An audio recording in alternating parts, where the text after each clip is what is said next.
Welcome to the Breakfast Brew, your second cup videocast. Holy cow, you can see them. Thanks, Stolf. Here we are again. Oh, we took a week off, Ange, and we got another great guest with us. We needed a week off for the craziness, but we do. We have a wonderful guest with us today. Yep, Liz Zysik is with us today. Oh, I'm so glad to be here with you guys. It's been forever and ever, and then some. I know, and very long there's time. Tyler. Hi, Angie. Hey, buddy. How's it going? He's that close. He's that He's close. So cute. He's ready, huh? Oh, he gave me his list. This is something we're going to talk about today because this is very interesting, and not you directly. I won't talk about your list, but one of the things, this whole school thing has been a struggle for all the kids. And I know you've noticed, I'm sure all of us have noticed it with all our kids. In some way, shape, or form, getting through the school year is not the same. They don't get to see their friends. They don't get to, Tyler especially loves his teachers and misses them so much. That, oh gosh. I'll edit that. But anyways, so one of the things was, right, he's struggling with graduating and stuff. So I said, all right, here's the deal. You make a list of 5 things, and if you can graduate, I'm getting you 3 of them. Wow. So we're going to see how that works out for him. And he said, well, if he's got to graduate in June, this year, this school year, this has got to be it. If he has to go on to summer school, he loses the list. It's no good.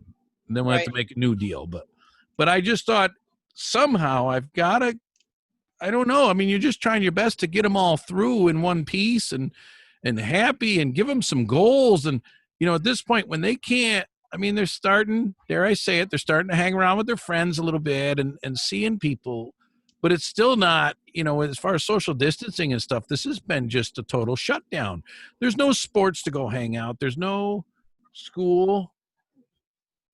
There's nothing like that. So it's hard to say, how they feel about it. Right. And you kind of have to get them something, I think, to motivate them, especially our graduating seniors, because, I mean, think about it, guys. When we graduated, there was the big ceremony, when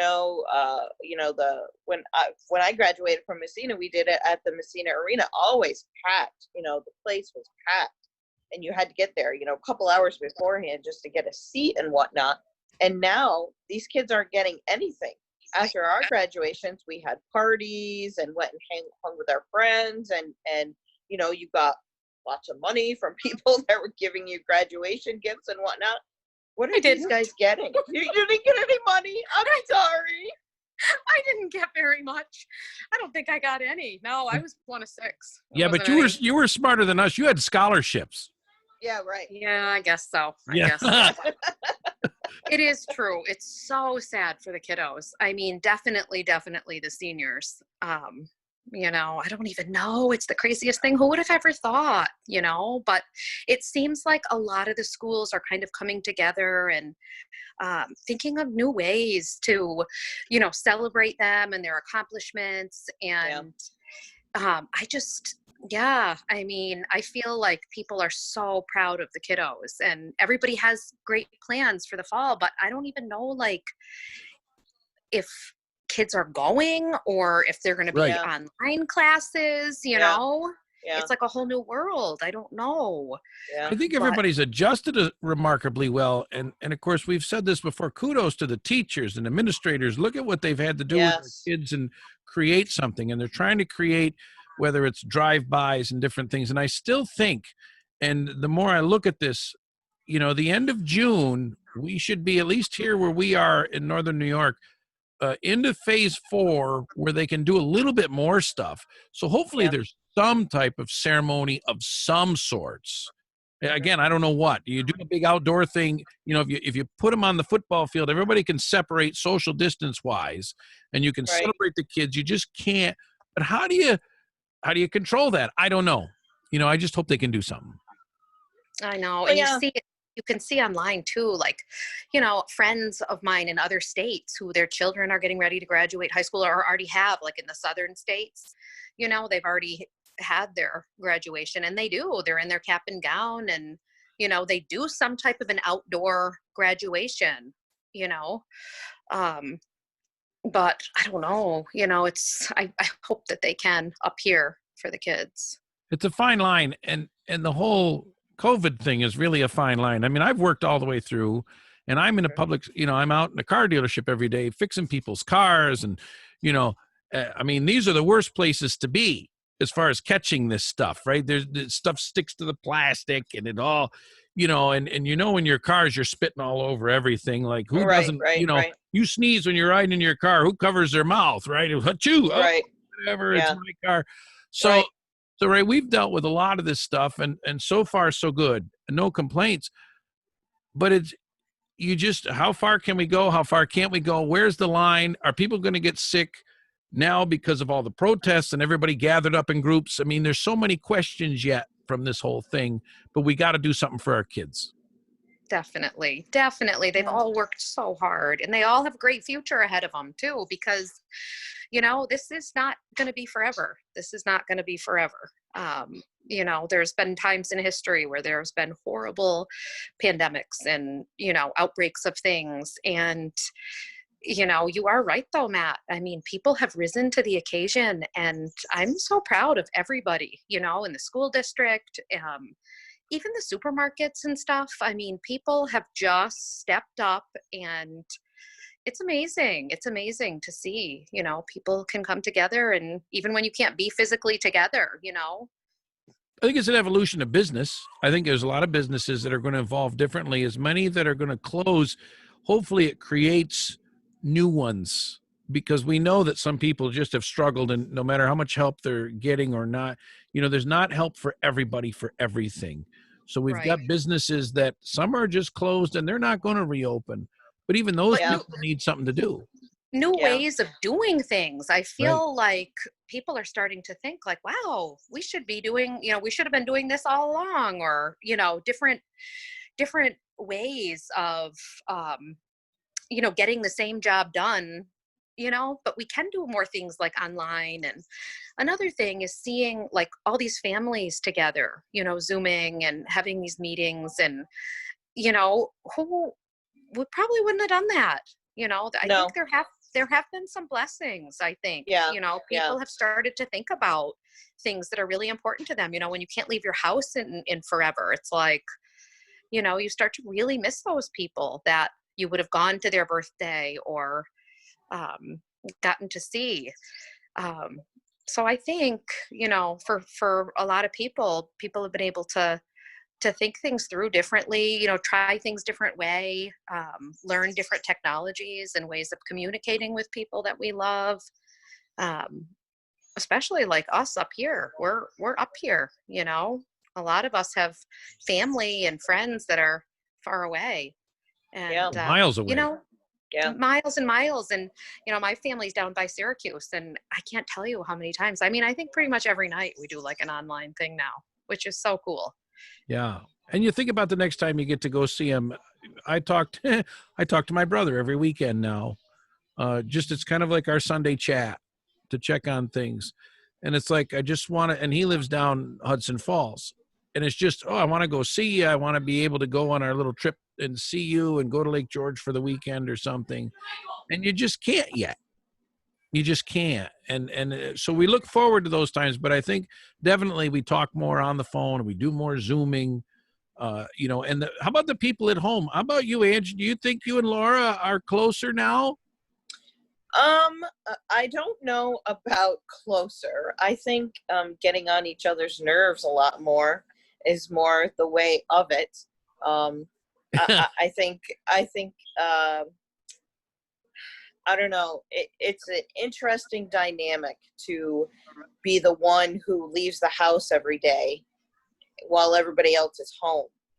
Because, in my mind, I'm thinking in the back of my mind, well, they're home, they can do this and they can do that. And then you walk in and nothing's done. And you're like, okay, so what's everybody been doing all day? You sound like the old house husband that used to come home and say, did you do any cleaning today or what? So here's the funny thing is, Mr. Guyman sat across from me at the dinner table one night after he had made dinner, and, you know, he had to make sure the kids were up and doing their homework and all this good stuff that normally was me. And years ago it was me, because for years I didn't work when the kids were young. And he kind of sat there and he looked at me and he said, you know, being a stay-at-home mom isn't easy. And I just kind of laughed and said, well, that only took 25 years, but yes, you're right. It's not easy, because you're the one in charge of everything. And I think maybe for people who were previously in that situation and now are in, you know, kind of reverse roles, now they're kind of like, oh, okay, this is what it's like. Okay, I get it now. You know, maybe there are some husbands who didn't have to work like mine, whose wives did, and are kind of like, oh, okay, this is what she dealt with for a long time. Okay, or vice versa. You know, there's a lot of women that go out and work and the men stay home. So maybe that switch too, you know. Maybe, you know, I think everyone's just getting a better understanding of what it's like to live a completely different lifestyle than what you're used to. And maybe a lot of people don't like it, but here's the situation that we're in. How's his yours, You know? Liz? How's his yours changed? I mean, was John home a lot more, or did his? I mean, this is because he couldn't be taking care of people's faces if they're spitting all over him and stuff. Yeah, so we didn't know. We really didn't know in the beginning of it, when things started to kind of seem like they were going, you know, in this direction of the kiddos being home and things shutting down. Like my family called and they said, you know, when is Jonathan gonna stop working? And we basically were like, somebody will let us know, you know, because it's such an unprecedented time. So what we did was we reached out to all of our best friends from dental school who practice all over the United States and in Canada. And we kind of reached out and we're like, okay, you know, something big is about to happen right now. You know, what are you doing? And it was different for all different parts of the country, you know, but the dentists pretty much agreed from the beginning that it's the right thing to do is to just stop working, only treat, you know, emergencies. And so for all these past months, you know, people haven't been able to go in and get cleanings, just real emergencies like root canals, extractions, that kind of thing. But have you had a lot of those, or I mean, has it been busy enough, or kind of busy, or no? Yeah, he's been like a couple days a week. He's been going in, but he has also been home a lot, which has been so different for us. So, you know, it's been amazing because we've kind of went into this thing thinking, you know, who knows how long we're going to be in this. So I kind of got all the kids together on the first night, actually the day that we knew school was going to be closing.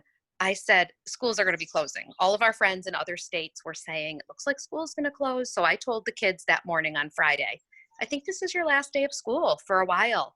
And they said, really?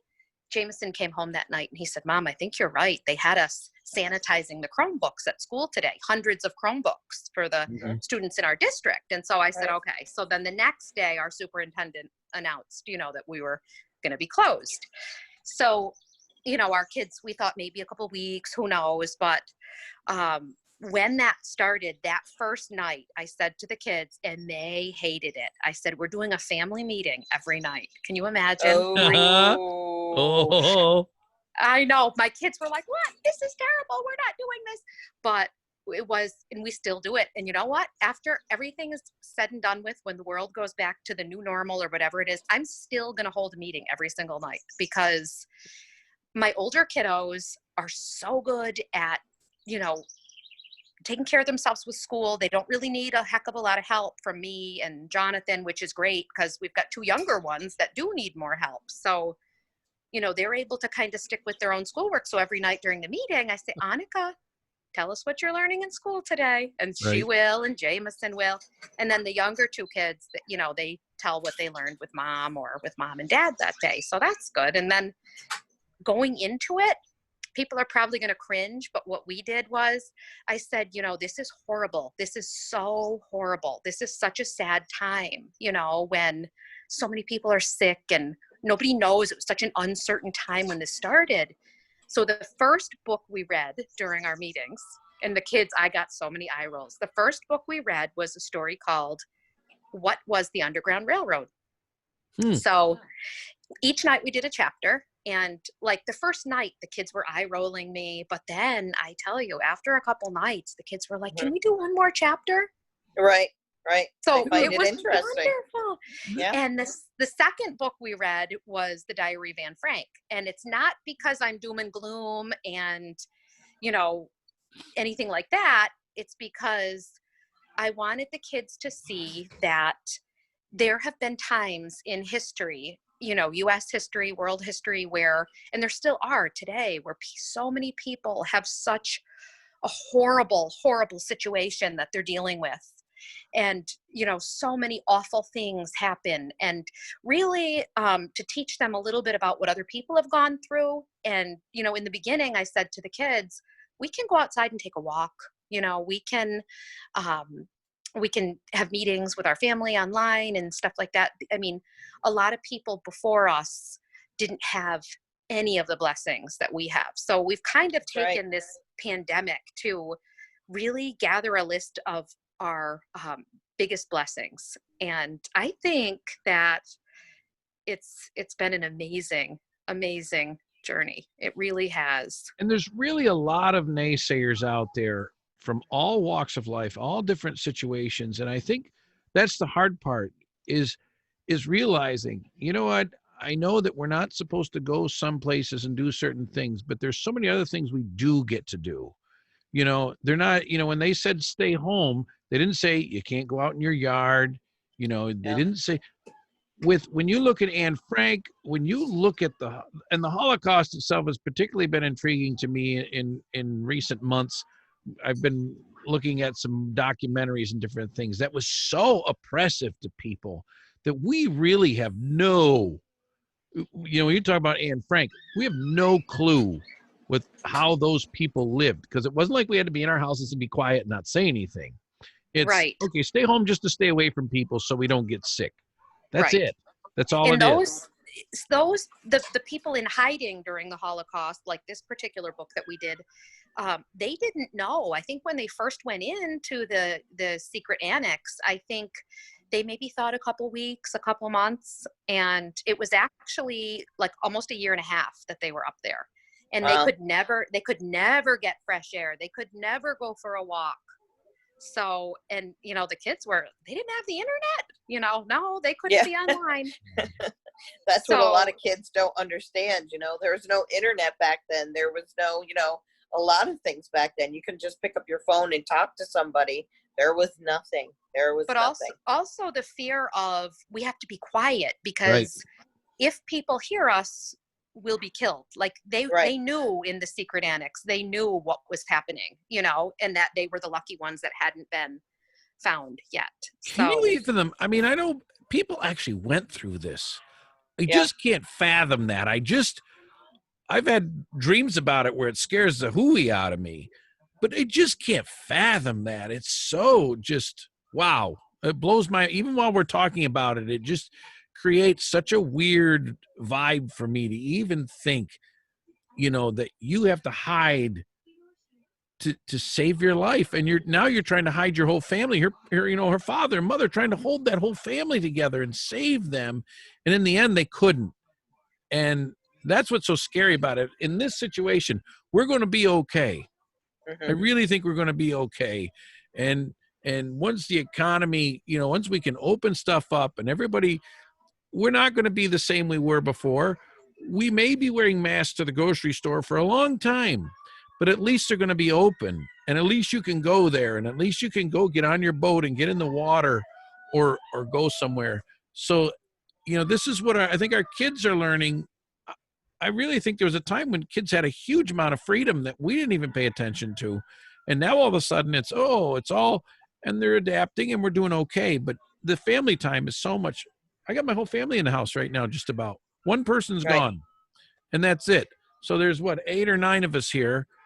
We're in trouble because as soon as we have everybody here, we're over limit. By the time we get, we're 10. That's it. You can't let nobody else can come in the door. But, you know, we would never be like this. If this was June 3rd last year, there probably wouldn't be anybody here. Right. Yep. We'd be off. Somebody be at a game. Somebody be at the Boys and Girls Club. Somebody be at school doing a project. I might be running around. Who knows? Jen would be at dancing. I'd be at the gym. Who knows? So we're here together. Although I want the gym to open, but we're here together right now. And it's really amazing. True. Doing things together, like together, Yeah. It's great. Like, it was kind of crazy. I mean, they've never shut church down before, Right. Yeah. I mean, because a lot of people will say, well, we go to church together on Sundays, and that's a family thing. Well, you're not even doing that anymore. Yeah. We watched Mass on Easter, like in our living room, on TV. Mm-hmm. It's just so amazing to think that. But a lot of families, I think too, I have seen out hiking and posting things online that they're getting together outside, just in their yards. Right. Yeah. The boat launches were flooded 2 weeks ago. Not flooded, but I stopped down the boat launch. Friends of ours had a problem with their car. I went down to help them. And just a boat launch right here in Ogdensburg, there were so many trucks and trailers with boats in the water. It was 3 blocks either way, vehicles parked. You would never see that. But one of the things I noticed, that what's great about that is these people have had boats for years, and maybe they used them a couple weekends out of the summer or something like that. Well, now because the kids don't have to be running around all weekend, they're home. Mom and dad don't have events and meetings to go to. They're all getting out on their boat as a family and going out and enjoying that recreation. They spend thousands of dollars on boats, and I really think you're going to find that they use them more this year than they ever did. I'm a part of an ATV group where we're out. You take your 4-wheelers out on the weekend. You can go riding out on the trails, and you don't have to be near each other, and it doesn't have to be large groups, but you're getting out. I'm taking the boys, and we're getting out and going to do it, or whoever else. As a family, we're doing that. It's not I'm going and gathering with a bunch of other people that my kids don't know. They're coming with me because I can't gather with those other people. So let's do it together. And that's all. Well, and I think a lot of that too is the weather. I think people were so frustrated with our weather because, 2 weeks ago it was snowing, and then a few weeks later it's 90 degrees.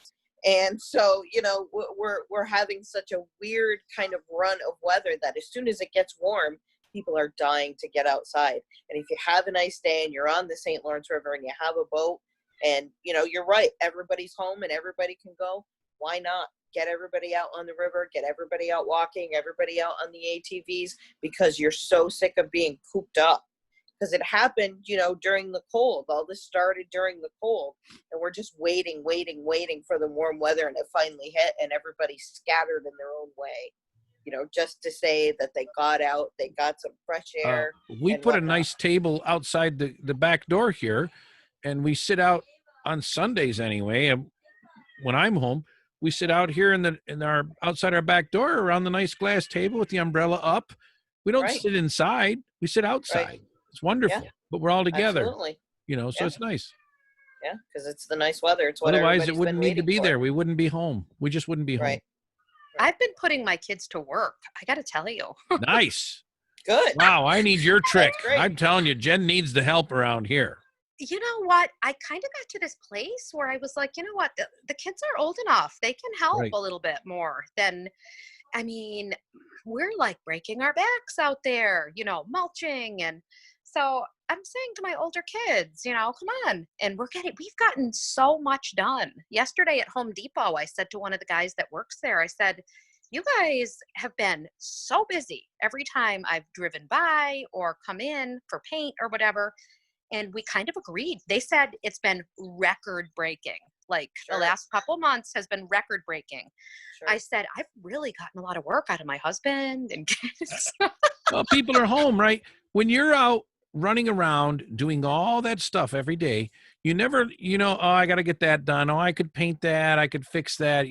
But when you're stuck home for a week, you go, well, I guess I'm going to fix it. I'm standing here staring at it for 3 or 4 days. I better fix it. I was going to say, you notice it more when you're home more, and, you've got the time to do it. So a lot of people, I think, are getting a lot of stuff done. I'm seeing on Facebook, a lot of friends are posting, they're doing different renovations at their house. And, like I said, I feel like families are getting involved. I'm seeing children getting involved, and It's pretty cool. It's pretty cool. People are doing stuff together again as a family, like probably more like what we remember when we were kids. Well, how we grew up, right? That was Yeah. you did your contribution. You just didn't come in and eat and leave stuff lying around and throw your clothes and then go to bed and get up and leave the house again. You had to pick up after yourself and you had to take care of stuff. And if you wanted to go to that ball game, you got your chores done first. Well, you got to get those things done before you leave the house.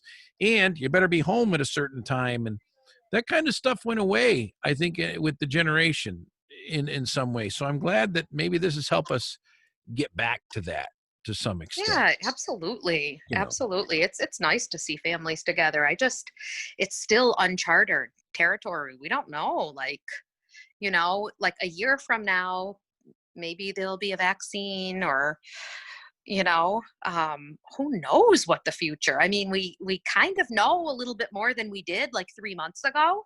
Right. Yeah. But we still don't really know. We don't really know that much. We just know that No. some people were less affected than others, Like, we don't know if the kids are going back to school in the fall. Let's talk about that. Yeah. Well, Yeah, that's I kinda think scary, I think really. they're working on a plan for that. I think at first they were like, we don't know.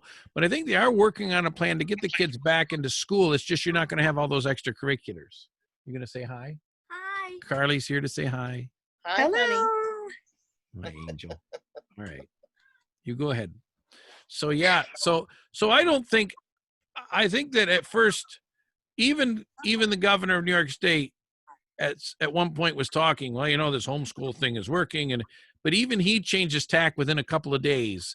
Yes. Because everybody's got to realize you got to go. The parents were thinking, this isn't going to happen. Yeah, we're going to overrun the parents government. don't It's want going to it. be The over. parents don't want There's it. going to be Yeah. moms marching on Albany, and you're Oh not my going to have to gosh, worry about yes. looting because they're just going to wreck the place. It's going to. Like, I love my children. Like, you can't even imagine how much Right. I love my children. But I want them to go back to school in September. Yes, absolutely. Well, and there's aspects of that they have to have. There's certainly aspects of socialism that they have Right. to know as well. You can't Yes. fool everybody and then put them out in the world and say, okay, now go interact with people. Part of Right. going to school is learning that interaction.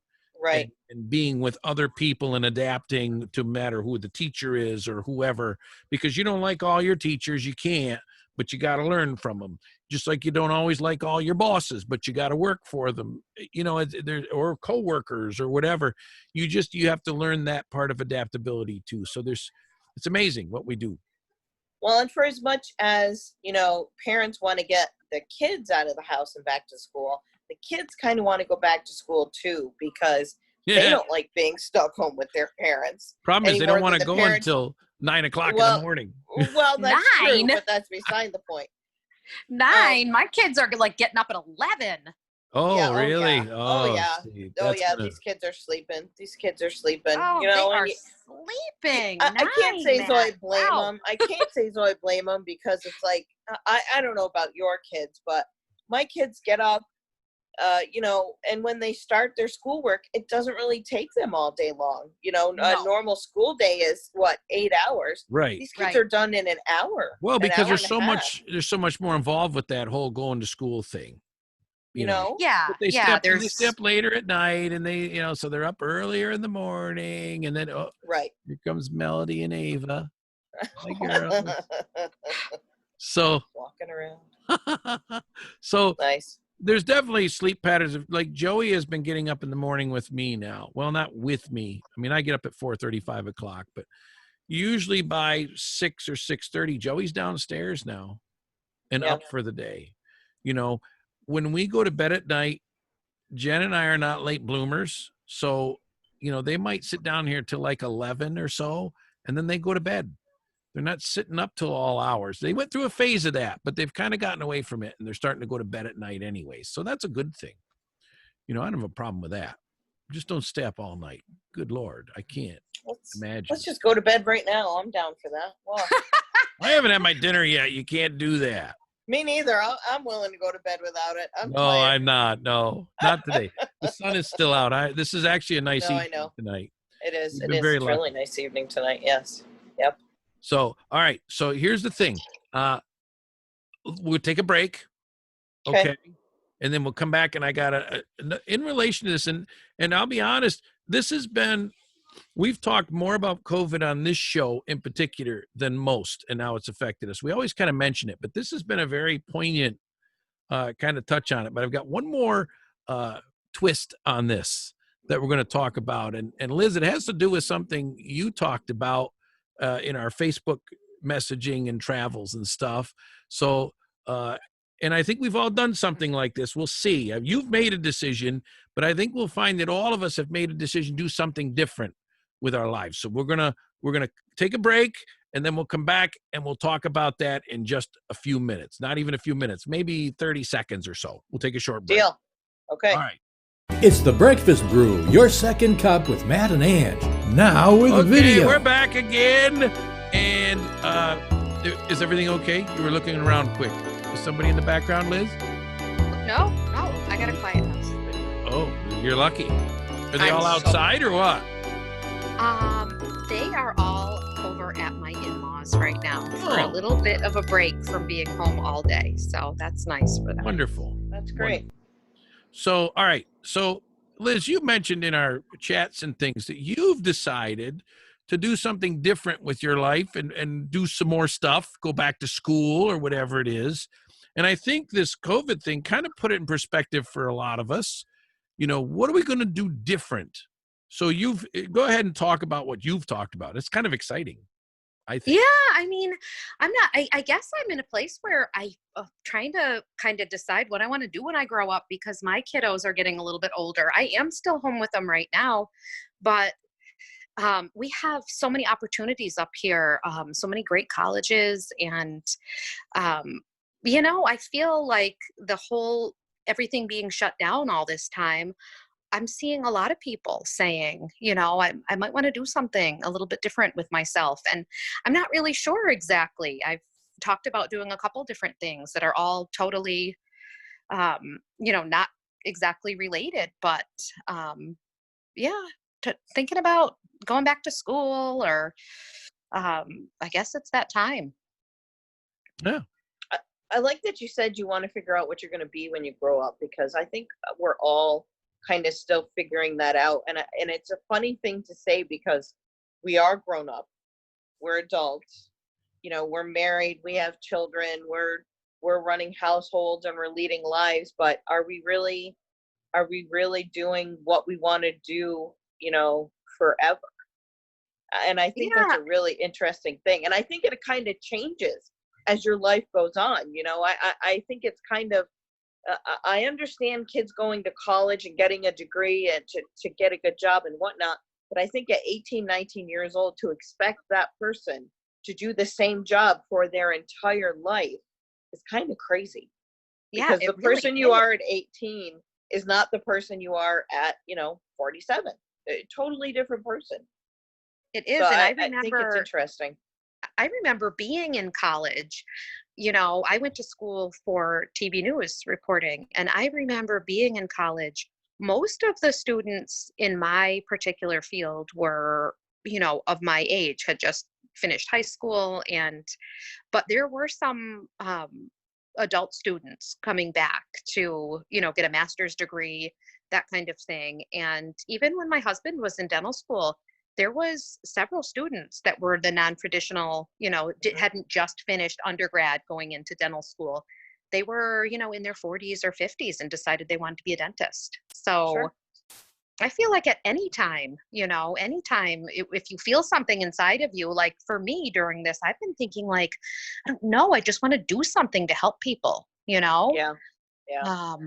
I don't know exactly what. I mean, I've looked at a couple different things, so it's exciting too. What we have to do is we have to go back to old school journalism where we just report the facts. Yes. Yeah. There's a novel idea. It's a difficult task. I'm lucky. As far as it goes, I'm a pretty lucky guy, because all I ever wanted to do when I was a kid was be on the radio. I'm still on the radio. You're still on the radio. I didn't really make a living at it because radio doesn't pay good. So it's, it's my hobby that I get paid for on the side now. But I'm still on the radio from 6:30 in the morning till 3 o'clock in the afternoon, and then all throughout the day because I get to do ads and things. to me, I've been very lucky. And I want to continue to do that. I don't want to stop doing, obviously, here we are doing the Breakfast Brew on video now. So maybe I'm evolving into a TV video person. I don't know. There you go. But, I still do. The one thing that was interesting is when I went into college, I said, I'm not going to do journalism because I'm not going to be a news person. You blew it. And I've been a news guy. I started doing news 25 years ago for the radio, and I'm doing it now. So I'm still a news guy. From that aspect, that whole thing has changed, but we won't get into that right now. So for me, I'm looking at, I've been a workaholic for a lot of years in a lot of ways.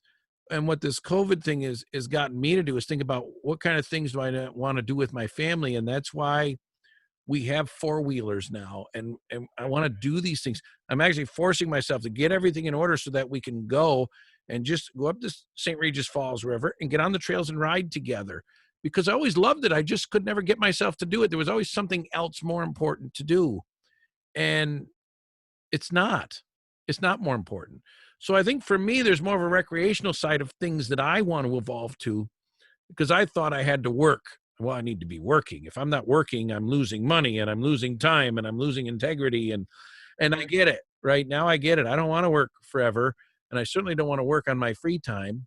I want to do stuff with my kids so that I can show them I care. Because when you're working, you think you're showing them you care. Well, I'm working. I'm making money for them. I'm doing all, but you're not there for them. So Right.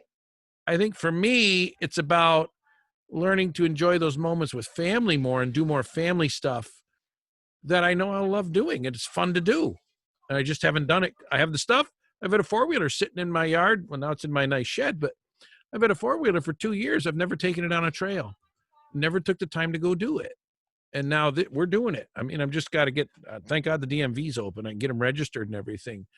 But, Right. Cody bought his own, he saved his money and I got him a deal. He bought himself a four-wheeler. I have one. I have Wow. one that, that I got for Joey to ride. I mean, we have 3 four-wheelers so we can go out and actually enjoy that together rather than I have one for me. Oh, that's lovely. One for me and I'll go out. So I think for me, I don't think I'm going back to school for anything. I'm not really a school person. I like what we're doing with the Breakfast Brew, and I like the evolution of social media and that it's helping us do projects like this. Mhm. The problem is there's an integrity level with news right now that I'm concerned about because it's not the news I was taught in college. And I think, Liz, you could kind of see that too, that the way it gets reported is so skewed in different directions. We were taught to be objective. Here's the facts. Here's the information. You decide. And now it goes flying all over the place. It's crazy how it is. Whatever the agenda is of the owner of the news agency, good, bad, or different. So, hopefully some old school stuff comes back and news turns into news again, where here's the information. You decide for yourself what happens after that. But with everybody skewing it all different ways, who knows what the real information is? And social media kind of interferes with that now because everybody thinks they got the answer. Well, I saw it on Facebook. Okay, those people don't have a credible source. They don't get that, right? We were taught years ago, if I read a story on the radio, news story, by God, I better have my ducks in a row because if somebody questions that story, I better be able to cite my sources and tell them where I got that information from. And It darn well better be right. Well, now people are just putting stuff out there. They don't even know who the source is anymore. You can't. And I'm talking about news agencies news web, things that call themselves news websites. And what's the source? Well, we don't know. Then why did you run the story? And you scare people more like that with inaccurate information. I don't think we need to be scared. I think we need to be confident by having the right information and going out there. So for me, maybe that's my evolution as far as, media goes, is I don't want to put out bad info. And I certainly don't want to see other people do that. But there's so much of it out there because of social media, you can't stop it. That's for sure. It's interesting. Such a different world. It is such a different world. So, Ange, I'm sorry. So what are you going to do different now? Have you discovered anything about you that you want to do different now that you haven't done or anything? No, I'm good. No, I don't know. I don't know. I went through a couple years ago, maybe about 7 years ago, and this is going to sound really lame, but I got my first tattoo 7 years ago. And it was just, to me, the coolest thing ever, because it's something I wanted to do for a long, long time. And then kind of as years went by, after my parents passed, I got 2 more tattoos in their memory. And then, and this sounds really shallow and whatever you want to call it, but I finally have my hair the way I want it. That's so like lame. That's so like, oh, you're such a girl. But I really do. Like when I was a young girl, and up until, I don't know, just a few years ago, my hair was always really thick and curly and unruly, and I just didn't like it. And then it's amazing what happens when you meet the right hairdresser.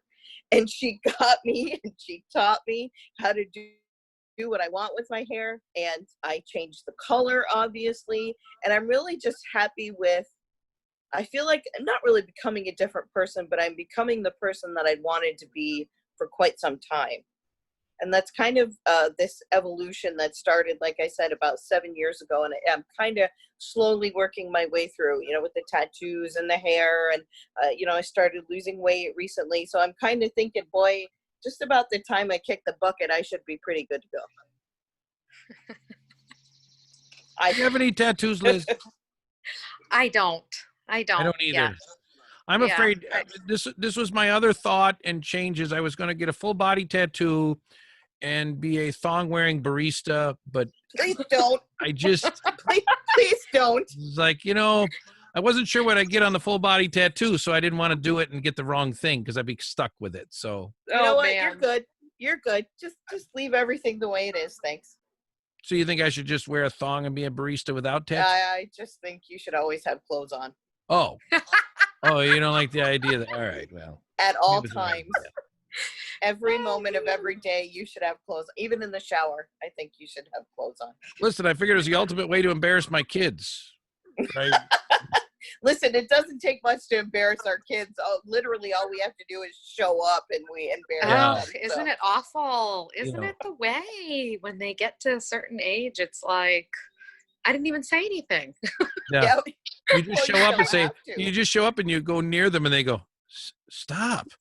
Yeah. What? What are You're you near me. doing? Will you just stand over there? Yeah. Why are you making that face? Why are you looking Yeah. at me like that? What are you Yeah. thinking? It's like, Yeah, my fun thing was, and this, of course, before everything happened, was I dropped my daughter off at school, and as soon as she would open the door and all the kids were walking by, I'd go, "Okay, honey, have a great day. Mommy loves you so much." And then, and kids are looking at you as you walk in, hi, wave at them, or that to me, that's the fun stuff, because so the 17-year-old is sitting across from me right now, giving me the death stare, because she's the one that I did it to. That to me is fun. That Well, to me is and, fun. I'll What are be- they going to do? It started with Jen. People that meet Jen, there's actually still people in the world now that don't know that Jen is my wife, or she's married to the guy on the radio, right? And she would go to work with people. They'd be like, "Well, that's your husband, the guy on the radio?"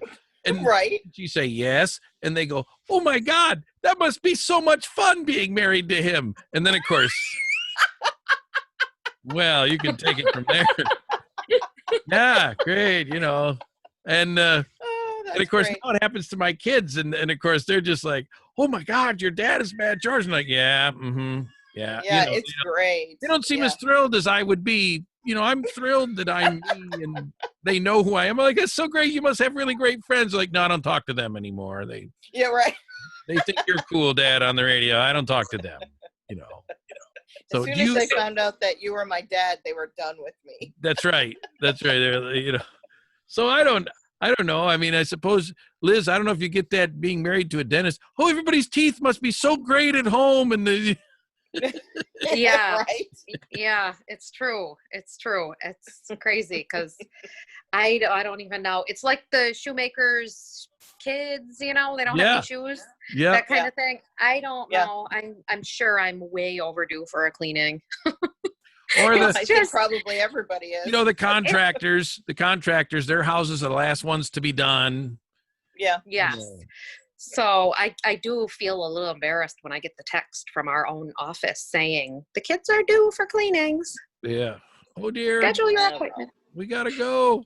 No, I Yeah. don't want to do that. Oh, it's Yeah, okay right. for you. I don't Yeah. wanna. You know, that's what we do. But the kids. I love my kids. Someday, I was saying to Tyler, we went for a ride. He's still waiting to get his road test set up because it kind of got put on hold, during the COVID thing. Now they're starting to do road tests now and stuff. So of course, a couple of nights he asked me if we could go out for a ride, and I let him drive, and then he quit asking because I guess I was lecturing him too much while we were riding, because it always ended with, Tyler, when you're 35, you'll get it someday, what I'm telling you. So right now you don't think I know anything, but maybe by the time you're 30 or 35, you'll get that I knew what I was talking about. That's kind of a feat and a chore to have to teach your own child to drive. Oh no, I love that. Oh, see, it's interesting because I remember when my parents taught me to drive, and I went out with my dad once, and that was it. I was done. And then I went out with my mother. I think maybe she made it through 2 or 3 times, and then she was done because it was too much for her nerves.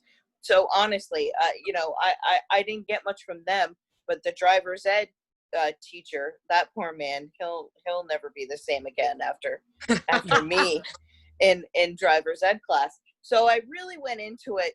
Elisa, oh my gosh, my oldest daughter just turned 21 yesterday. That just absolutely kills me. But teaching her how to drive was kind of an interesting thing, because I tried to get in there, and you sit and you have to think, okay, remember what it was like for you. Remember the first time you were behind the wheel. Try and do things that you think would help you, and maybe that'll help them too. So that's kind of what I did, and I did it, most recently with our other daughter, and it was like, you know what, just get in and sit for a few minutes. Just sit, just look around, just put your feet on things and kind of move around, learn where the windshield wipers are and the turn signal and whatnot. Just kind of get a feel for it. And the first time I ever took them out, I took them to a big empty parking lot and said, just drive. Get used to the gas pedal, get used to the brake, learn how to turn the car. You don't have to get on a road and take off at, 35 miles an hour. Just learn, just kind of get the feel for it. And I think that helped them a lot. But just because you're doing that doesn't mean you're not a nervous Nelly and scary as well. So that to me was kind of nerve wracking, but hopefully, they haven't killed anybody yet, so it can't be too bad. I actually enjoy teaching people to drive because I love to drive, and I love cars, and I'm a nut for all that stuff. So to teach more people to enjoy it, it's like I'm teaching them to enjoy something, and I'm very excited about that because I'm so critical of other drivers. I figure if I teach them the good habits, I won't be yelling at them going, "Oh yeah, get your signal! Don't swerve out before you turn right." Oh God, I hate that when people do that. They swerve left and then they turn right. What are you swerving out for? You're gonna make But but I enjoyed teaching them. So there's a question for you. What was the first car you learned to drive on?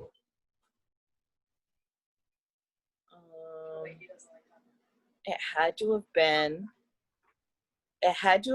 My dad had a Renault. Do you remember the Renault? Ooh, horrible. It was just a little blue teeny. I don't even think it had 4 doors. It was just tiny. And was it an Encore or a Le Car? I must have been, I don't know. It must have been a Le Car because it was just tiny. Oh, it was just tiny. And I learned to drive on that, which I did like because it was just a small car. And, my parents always had the big brand Marquis, so their car was just huge. And I was very paranoid driving that for fear that, because the car extends, 20 feet beyond you. And if you're just learning how to drive, you're not used to that. So I liked the little car because it was just a little thing and you could control it better and whatnot. I think that's what I learned to drive on. Of course, keep this in mind. 4 older brothers. I think most of them were still, if they weren't living at home, they were still in the area at the time. So not only could I learn on mom's Grand Marquis or dad's Grand Marquis, but, my oldest brother's Chevette and my other brother's truck, and this one had this and this one had that. So if if one of them came home or one of them was around and I said, hey, I'd like to go driving. Eugene, take your sister driving in your car. Okay, well, now I'll learn on this one. Okay, Christopher, take her out in your car. Okay, well, now I'll learn on this one, So there was never really one specific one. It really was, I guess you'd say, whichever car was last in the driveway. That was the one I learned to drive on that day. Nice. Yeah. Liz, what'd you learn on? I grew up in a little town outside of Syracuse, and we had a couple of roads that were literally 90-degree angles up. I mean, they were hills like you wouldn't believe. And I think I learned to drive with my mother on Wright Road. She would make me, it was a standard car. The first time I had an automatic car, the first automatic car I had was just recently. So I know, crazy. That's awesome. I took my road test and really learned how to drive. My mom would make me stop halfway up Wright Road. And she'd say, be careful, because I want you to put it in first and start. And just pretend there's kids playing a little bit behind the car. She did not want me to roll at all backwards. Right. So it's finding that, between the clutch and the gas, it's finding that little happy place. So I found that on Wright Road. And that was I think it was my dad's little Saab convertible at the time. And Wow. I took my road test on it and in Syracuse, at the DMV in Syracuse. And he said, okay, so come to this stop at this stoplight. And then when it goes green, go ahead, the guy said. So it went green. I put it into first and I stalled. And I was devastated. I'm like, I just failed my road test. But I didn't. I passed because I think he must have been like, the girl can drive a stick. Yeah, you got it going again, right? Oh, yeah. I was like, oh my gosh, I'm so sorry. And I put it in first and off we went. And nice. yeah, so yeah, I think that was what I learned to drive on. For me, the strange thing was learning to drive on an automatic, because I feel like, what am I doing with my left foot? Yeah, right. Yeah. Well, I'll tell you an interesting story, because Mike, Angie's husband, Mike learned on a stick shift. His mother had a little Toyota Corolla, and I learned on my dad had a Ford Escort, so I learned a stick shift on that. We both started off driving stick shifts for the longest time. And really for Mike, his mother had 2 or 3 cars in a row that were stick shifts. She never bought an automatic. She always bought a stick shift.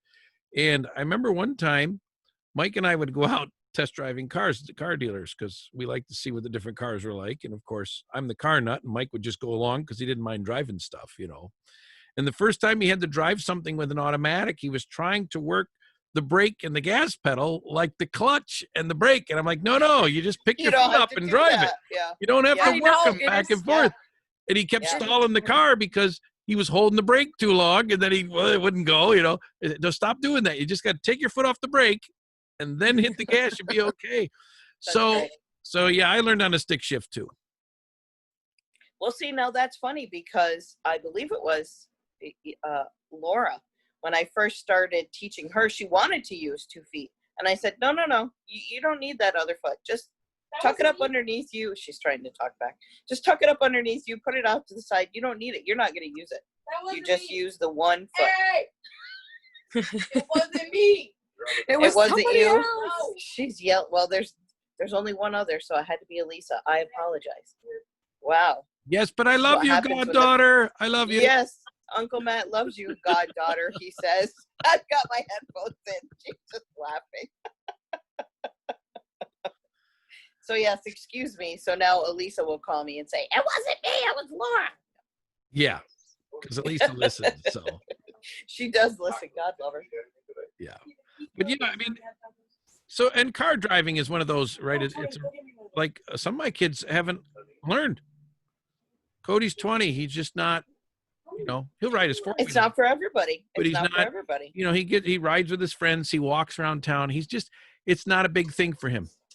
And and for some kids, Tamika might learn eventually now that, her and Ava are home, but it wasn't a big deal to them. For me, it was the day I turned 16 on my 16th birthday, Mom took me to the DMV and I got my learner's permit. Mhm. Gosh, I couldn't wait. And that's back in St. Lawrence County. We only had DMV in Canton. Yes. Yeah. So you had to go to Canton. So But yeah, so I learned on a stick shift, little Ford Escort. It was a 4-door though, and it had an auto reverse tape deck in it. So you never had to flip the tape over. It just kept playing and play through and then flip sides and play Cool. through and flip sides and play through. And that's what you remember about everything is the auto reverse tape deck. Well, some had it, some didn't. Some of those old Ames Craco stereos didn't have it. You had to take the tape out and flip it and stick it back in. Wow. Yes, you did. You're dating yourself, Mr. George. I Now we don't all know care. how old you are. It was a wonderful time. You'd be cruising down 81 towards Syracuse, and all of a sudden it would be done. Oh, and if there was too much tape on one side, it would be a stinker because, obviously if one side was longer than the other, one side would stop you and have like 5 minutes of driving with no music till it caught up and started all over on the other side again. Right. You couldn't just flip it over because it'd be in the middle. You'd miss the first song on the other side. Oh, what a drag. And these are things our kids will never understand. Never. They will You know- never understand. Never. Struggle is real. 2019 So real. on, they don't even put CD players in the cars anymore. No, The 2019 no. models and up now, you have to request it. Most cars don't have CD players in them anymore No, my car does not have a CD player in it. because they have apps. Use your phone app.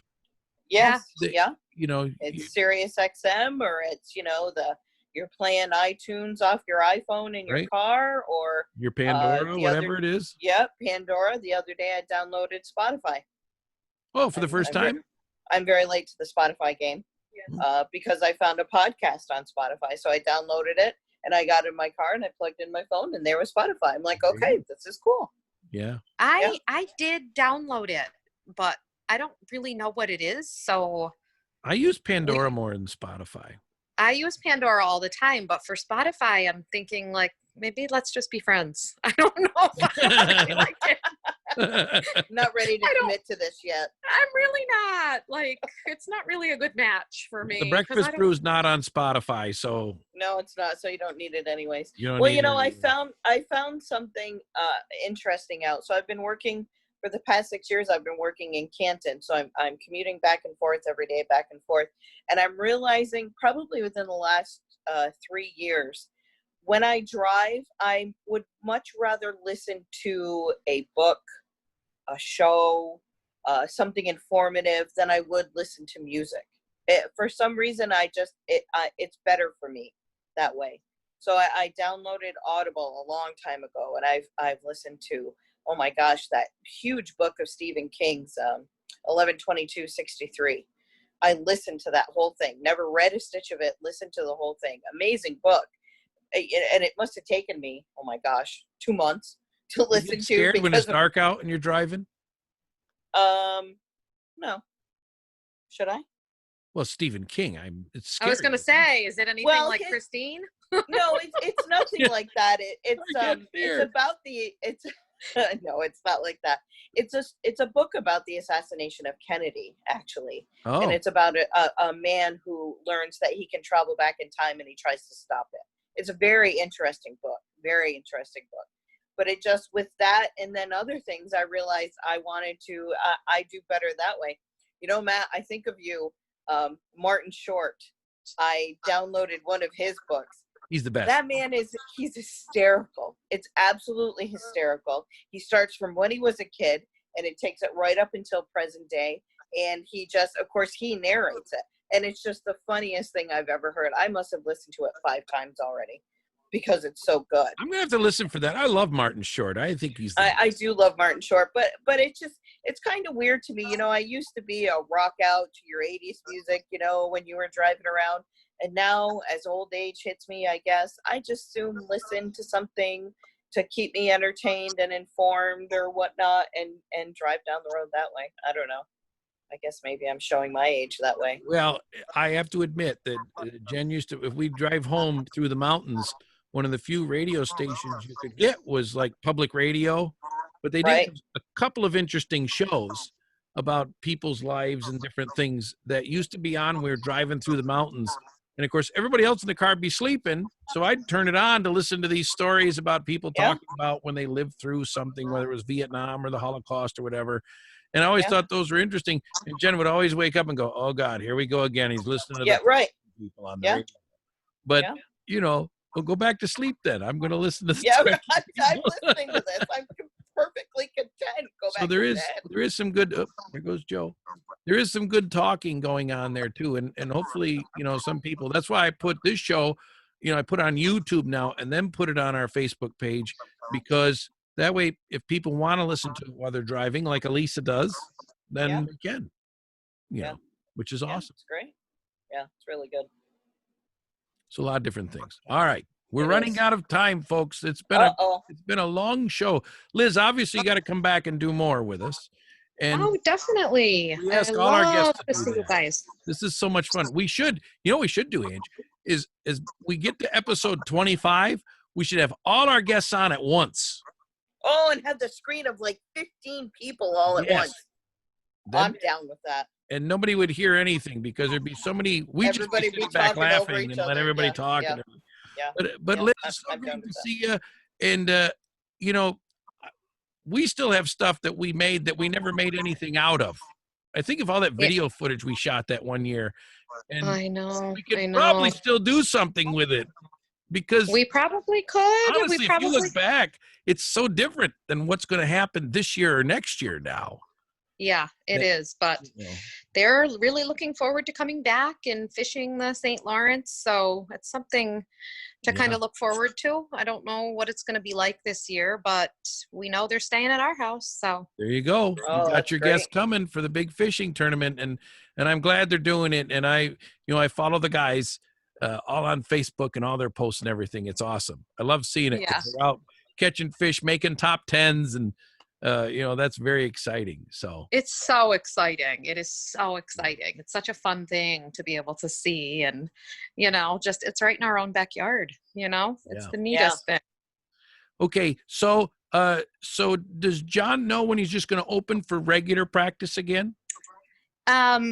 So this past Monday, and it was one of those things where, like, in the beginning, when everyone's like, well, when is he going to stop working? And he said, well, I guess someone will let me know. And the American Dental Association did reach out and said, there wasn't really a specific time when they said you have to stop working now, because, like he said, there are many states where they didn't even ever stop. Right. It wasn't like an American Dental Association thing. So, like, I think Vermont has been treating patients right along through this. So yeah, this past Monday, they were able to start, and they found out Sunday that Monday. Yeah. Oh, time to open. Oh, wow. All right. Yeah. So are they flooded, or do you need more customers? So they're going to be busy because, like I said, all the patients that, were due for cleanings back, it had been 6 months up until most people come every 6 months. It had been 6 months in like March. And all of a sudden we had to say, we don't know when we're going to be, open again. So then it became, we'll call you as soon as we can, and just trying to get people in. I think our office will probably be working like a lot.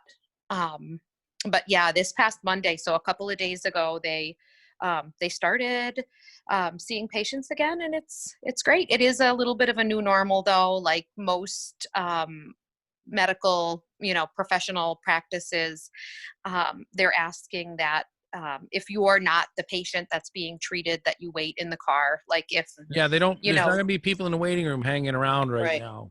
Right.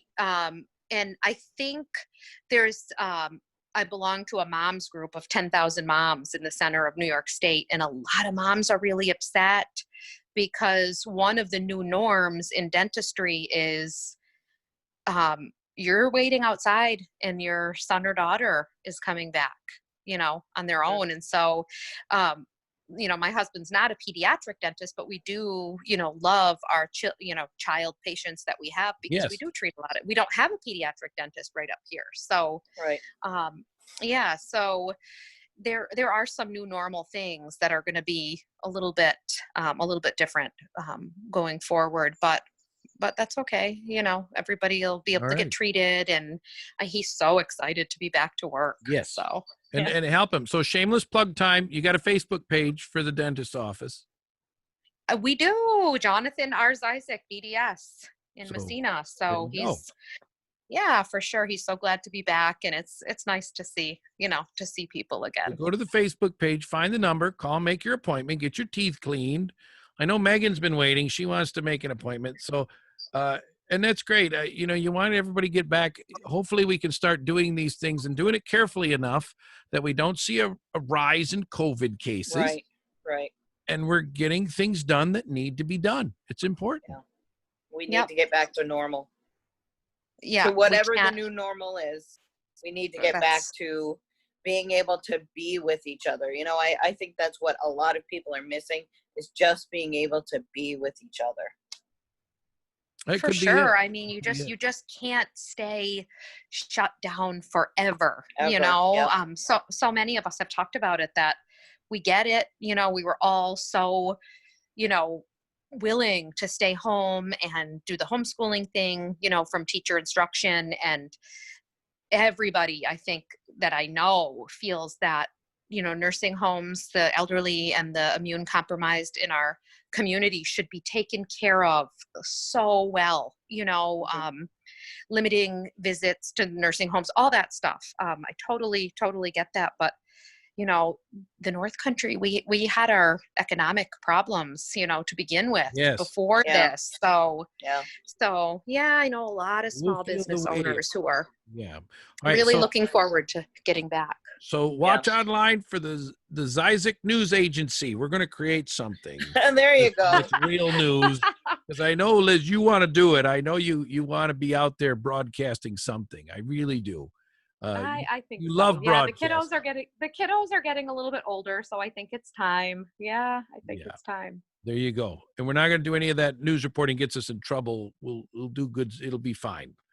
Yes, That'll be the good that stuff. sounds like a good Liz deal. is way more aggressive than I am at getting news stories. I'll tell you that right now. I'm the guy sitting there eating a cheeseburger. Oh, do you have a comment? Okay. All right. That's fine. Whatever. And I'll just ask the question. Yeah, she'll be right in there. Wait, don't go yet. You got to tell me. I know you punch that guy in the face, but can you tell me why you're doing it right now? I don't know. Inquiring minds want to know. And I hope that we have, it looks like the violence is slowing down. Let's keep it slowing down. We don't need violence to make any points for anybody. So, so important right now. It was kind of scary. A couple nights the weekend and a couple nights, kind of scary all over the country, especially when it got very close to us down at Syracuse and Albany. Even Malone had a little incident there. So no scary stuff. Everybody be safe. Make your statement without tearing things apart. Please don't hurt other people's stuff. That's right. Sorry. I think everybody I know in media feels like this cause, is so important, and it's so real, and it's really important that people speak up right now. It really is. And I feel like most people I know are speaking up, and they're listening, and they're feeling things. And I think it's so important to do that. I just get so worried about the violence because I just don't think it helps the cause at all. Don't destroy things. No, it never. I don't care what your cause is. It doesn't help the cause. So peaceful, speak it. People can always stop listening, but if you speak it, at least you're putting it out there. That's right. So, all right, great show, gang. Liz, we love you. Thank you so much. Yes, so much. So good to see you. So good to see you. What is this? Our 8th or 9th show? 8th show? I've lost track. All right. It doesn't matter. Just as long as people are listening or watching or whatever. I always say, if you don't like seeing Ange and I, just, turn it off and listen to the vocal part. You That's right. That's right. But we got Liz on, so everybody be happy to see Liz. That's right. That's right. That's right. Our guests make it so much better, right? That's right. All right, gang. They do. We're out of here. Have a great night, and we'll talk to y'all soon. Thanks, guys. Bye. Thanks. Bye. Thanks for joining us. Please like our page on Facebook. The Breakfast Brew, Your Second Cup, is a Brew Crew production.